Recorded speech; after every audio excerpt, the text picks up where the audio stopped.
C'est le coordonnateur. C'est celui qui évalue. Cette région va un peu trop vite. Bon, d'accord, mais celle-ci non. Alors on va l'aider. Qu'est-ce qui vous manque? Qu'est-ce qu'il vous faut? Ainsi de suite.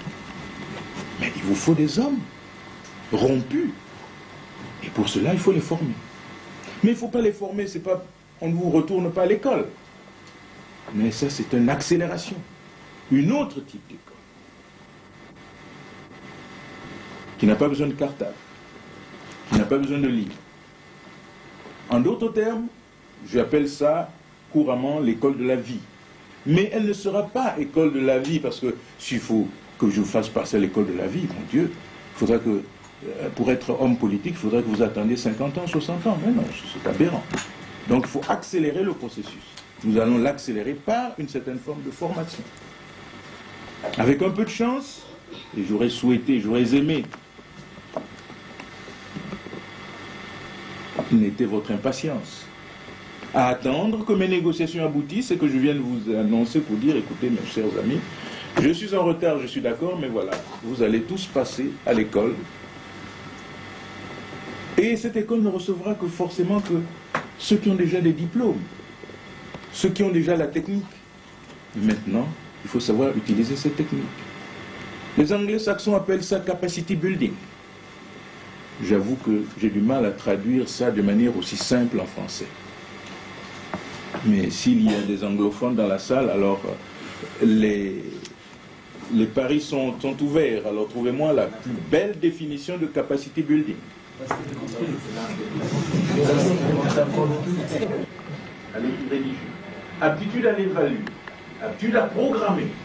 Aptitude à budgétiser. Alors c'est tout cela. Vous l'appelez simplement la capacité de construire. Donc, et bien voilà, c'est ce qui nous manque. Nous avons 17 000 jeunes gens qui sont diplômés à Brazzaville. Chiffre que je détiens de présidence nationale. 17 000. Diplômés sans emploi. Ils sont tous assis, le menton dans la peau, attendant quoi? Que la fonction publique leur donne du travail. 17 000. Mais à ce rythme-là, à la fin, dans les 5 années, vous allez avoir 100 000 jeunes gens qui vont tous attendre que la fonction publique leur donne du travail. Pendant le même temps, le FMI, je viens de vous le dire, vous demande de réduire de 50%. Essayez de me résoudre cette quadrature. Voilà l'aberration dans notre système de formation que nous venons acquérir ici. Mais non, justement dans ce que nous voulons faire, dans cette aptitude de rechercher, d'identifier, etc., chacun d'entre nous doit être capable, là où il est, individuellement ou collectivement, de se dire, bon, j'identifie tel problème, voici telle solution. Je m'organise pour résoudre cette solution. Et je demande à mes frères, à mes amis, aux parents, au gouvernement, aux ONG, aux coopératives, aidez-moi. Voici mon projet, il est identifié, il est évalué, le voilà. Donnez-moi les moyens pour le faire, je suis prêt, je suis promoteur. Nous devons devenir tous des promoteurs. Que vous soyez à la fonction publique ou non, vous devez être promoteur. Être capable de générer une activité et non pas attendre tout de la fonction publique. Mais la fonction publique va vous recruter, vous, un. Mais dès que vous êtes recruté, ça y est, il déroule. Plus personne ne doit passer. Une PME, une PMI, petite moyenne entreprise, une petite moyenne... J'ai introduit des innovations, nous sommes 2, nous devenons 4. J'ajoute une autre innovation, je crée une autre... De 4, nous sommes 12. De 12, nous sommes 20. Nous créons de l'activité, nous développons notre pays et nous avançons. Ce n'est pas simplement une vue d'esprit. Ce monsieur qui vous dit l'Afrique en kimono, lisez-le si vous souhaitez, mais lisez-le en scientifique, c'est-à-dire en lisant entre les lignes, interlégérer. Il ne s'agit pas de copier servilement, comme nous l'avons toujours fait jusqu'ici, et nous nous sommes cassés la figure en beauté. Nous avons copié les soviétistes, leur socialisme, nous nous sommes cassés la figure. D'autres en face ou à côté ont bien copié le capitalisme ou le libéralisme, et nous ne sommes pas moins cassés la figure. Et on veut encore que nous copions maintenant le Japon. Il n'y a rien là-dedans qui puisse nous garantir que nous allons sortir sains et saufs. Si nous oublions que nous avons une tête, une culture et un savoir-faire peut-être à aiguiser. D'entre vous qui a trouvé la plus belle phrase, je ne l'ai jamais, je ne la retiens jamais, mais comme il se cache derrière, je ne sais pas s'il pourra me la sortir, mais il m'entend. Continent et l'espoir d'une génération. Voilà, vous lancez un défi, vous dites, nous sommes capables de nous développer par nous-mêmes. Et c'est l'espoir parce que si nous n'y prenons garde, nous sommes condamnés. Et si nous sommes condamnés, c'est pour une colonisation dont nous ne nous révéllerons jamais.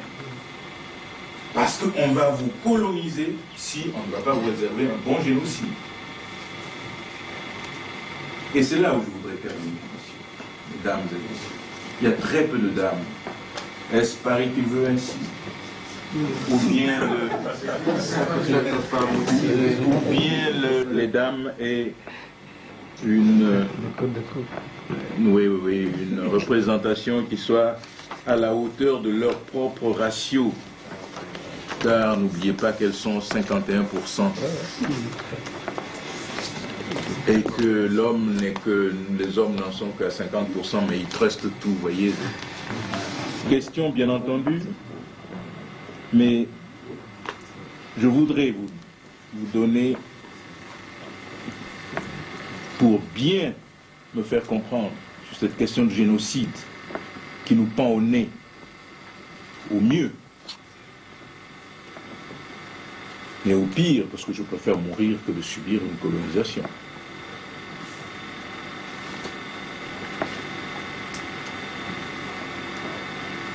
Voyez-vous,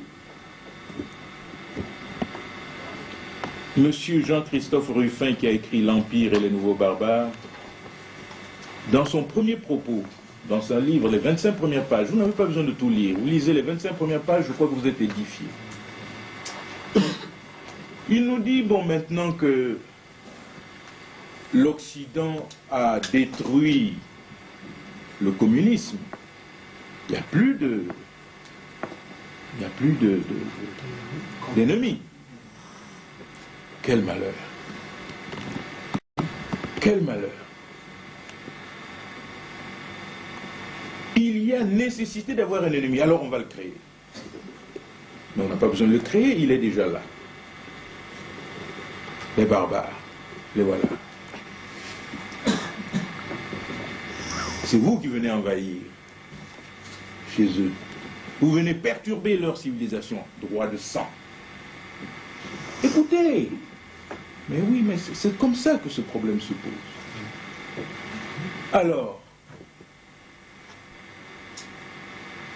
comment faire? Ben, il faut s'organiser pour faire la guerre. Hier, c'était péril jaune. Aujourd'hui, c'est péril, c'est les barbares. Comment est-ce qu'on a résolu le péril jaune? Comment est-ce que les Japonais sont devenus ce qu'ils sont aujourd'hui? Réfléchissez bien. Réfléchissez un tout petit peu. Péril jaune.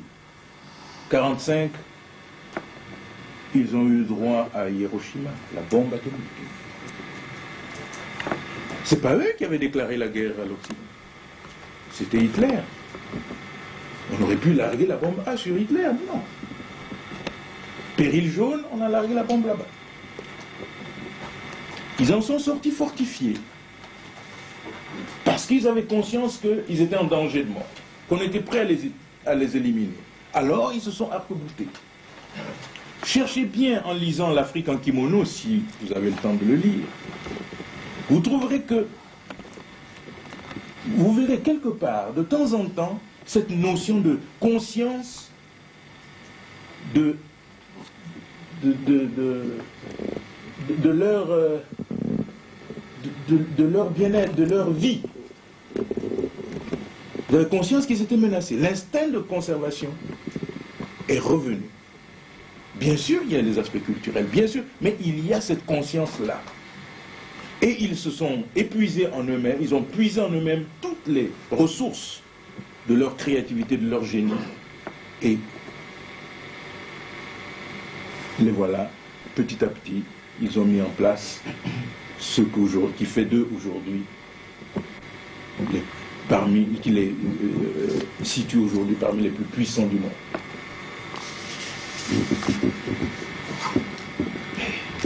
Il y a eu la bombe atomique.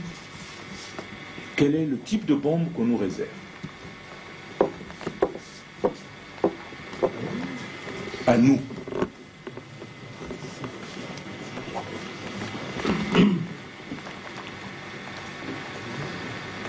Mais elle est technologique. Elle risque d'être technologique. C'est pour cela que j'ai insisté sur la science et la technologie tout à l'heure. Et il y a tout lieu de penser qu'elle sera technologique. Un de mes directeurs à l'UNESCO, patron à l'UNESCO, Matambo pour ne pas le nommer, me disait que il y a 3 semaines, nous nous sommes trouvés au Maroc avec lui, il me disait que j'ai toutes les raisons de penser que le sida nous a été fabriqué par une petite manipulation génétique. Bon, bien sûr, en tant que généticien, je mets tout ça un peu au machin, mais enfin, il y a des moments où on se demande. Mais je n'ai pas besoin de faire de cette gymnastique. Il me suffit de prendre 1 ou 2 cas et de vous le livrer. Gardez-le pour vous, cherchez, pour ceux qui sont dans le domaine médical, ok, essayez de voir ce qu'il en est. Vous avez une molécule qui s'appelle la RU486, qui est une molécule anticonceptionnelle. Comme disent les anglo-saxons, like vaccine. Donc, votre épouse peut le faire comme un vaccin. Pendant 9 mois, hein, docteur. Pendant 9 mois, votre femme est comme si elle était en grossesse. Elle n'est pas en grossesse, mais tout se passe comme si elle était en grossesse. Donc, tout est bloqué. Bravo la science. N'est-ce pas? Mais docteur, quel est l'âge de la ménarche chez les Africains?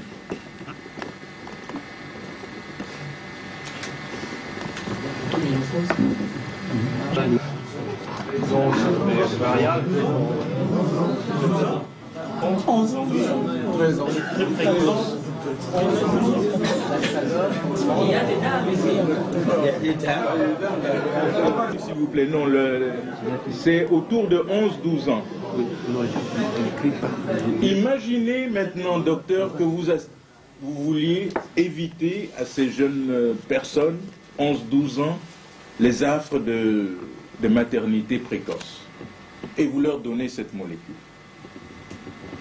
Êtes-vous sûr du résultat? Ne pensez-vous pas que ça va entraîner des désordres absolument insoupçonnés, car tout va être bloqué, alors qu'à cet âge-là, tout le système, tout le tractus se met en place. Et tout ceci va être stoppé. Et à 18 ans, cette femme se retrouvera sans sein, ou pratiquement peut-être même sans ovaire ou sans utérus, et on dira que c'est l'oncle qui a jeté un mauvais sort. Vous avez organisé là un génocide, mais absolument crime parfait. Voilà un cas. Et la RU486, ils sont en train de se battre avec les Américains pour leur donner. Les Américains refusent, vous le savez. Je vais vous donner un autre exemple idiot. Le manioc. Toujours le manioc. Ah, mais parce que j'étais nouveau au manioc. Tout ce qui touche le manioc, je ne peux pas rester insensible. Aujourd'hui, on a trouvé un manioc, une variété de manioc, par manipulation génétique, qui résiste aux piqûres de criquet. Mange la feuille raide. Ceci parce que par manipulation génétique, on a mis un petit gène qui a sécrété une enzyme qui bloque la synthèse des protéines chez le criquet. Mais cette synthèse, en termes techniques, excusez-moi, est-elle spécifique au criquet? On me répond non. Or, le manioc, les feuilles du manioc, c'est pas le sakasaka, c'est pas le pondu. Et alors, que peut-il arriver? Une bonne petite manipulation génétique. On vous donne des clones de manioc qui sont productifs, mais il est beau, hein, ce manioc. Bien sûr, puisque personne ne peut le toucher, même pas le criquet. Voilà ce qui nous pend au nez. Alors, étonnez-vous que votre président ait pris un certain temps à ne pas rentrer au pays vite, parce que nous avons ces programmes-là à essayer de gérer au niveau du continent d'abord, et peut-être même au niveau de notre pays. Ce sont ces problèmes qui me retiennent, ils sont nombreux, ils sont variés, ils sont difficiles, mais je suis dans ce comité-là, je ne peux pas m'en défaire facilement. Mais je pense qu'il y va de notre devenir, de notre futur. Je m'excuse de tous ceux qui doivent prendre des trains, on me le signifie à plusieurs reprises, mais pour une première, devais-je rester trop terre à terre? Devais-je élever le débat? Devais-je simplement vous saluer, vous remercier, m'en aller? Voilà. Encore une fois, merci et mille excuses pour tout le retard que je vous ai infligé et bien entendu le discours un peu trop long également que je vous ai donné.